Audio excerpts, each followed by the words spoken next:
யாரோ ஒருத்தர் இந்த சத்தத்தை கேட்டு கொண்டிருக்கலாம். இதுக்கு மேல எனக்கு என்ன இருக்கு? என்ன நேசிச்சவங்களே என்ன வேண்டான்ட்டாங்கல்ல. என்ன ஒரு நாள் ராஜா மாதிரி பார்த்தவங்க இன்னைக்கு பிச்சைக்காரன மாதிரி பாக்குறது மாதிரி நான் வந்துச்சுல்ல. நான் தோல்வியே அடையாத ஒருத்தன் இப்ப முதல்ல இவங்களுக்கு முன்னாடி கை கட்டி நின்னுட்டு இருக்கேன்ல. இதுக்கு மேல என்ன இருக்குது? என் பிள்ளை இப்படிப்பட்ட ஒரு பேரை எனக்கு சம்பாரிச்சு கொடுத்துட்டான்ல, என் பையன் இப்படிப்பட்ட ஒரு பேரை சம்பாரிச்சு கொடுத்துட்டான்ல, இதுக்கு மேல எனக்கு என்ன இருக்குது? இதுக்கு மேல எனக்கு என்ன இருக்குன்ற அந்த வார்த்தை உங்க இருதயத்தை ஒவ்வொரு நாளும் வருத்தப்படுத்தி கஷ்டப்படுத்துமானால், ஆண்டவர் சொல்றாரு, இந்த வார்த்தை என்னாலே உண்டானது அல்ல. இது யாருடைய வார்த்தை தெரியுமா?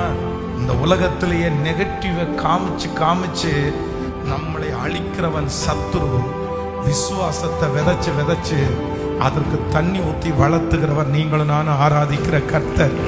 அந்த ஆண்டவர் தான் இன்றைக்கு வாக்கு கொடுக்கிறார். இதுக்கு மேல என்ன இருக்கு அப்படின்ற ஒரு வார்த்தை உங்களுடைய இருதயத்தில் எழுமுமானால் கர்த்தர் உங்களுக்கு வாக்கு கொடுக்கிறார். இதுக்கு மேலதான் உன்னை கொண்டு நான் பெரிய காரியத்தை செய்ய போகிறேன். உன்னை கொண்டு நான் செய்ய போகிறது அதிசயமான காரியம்.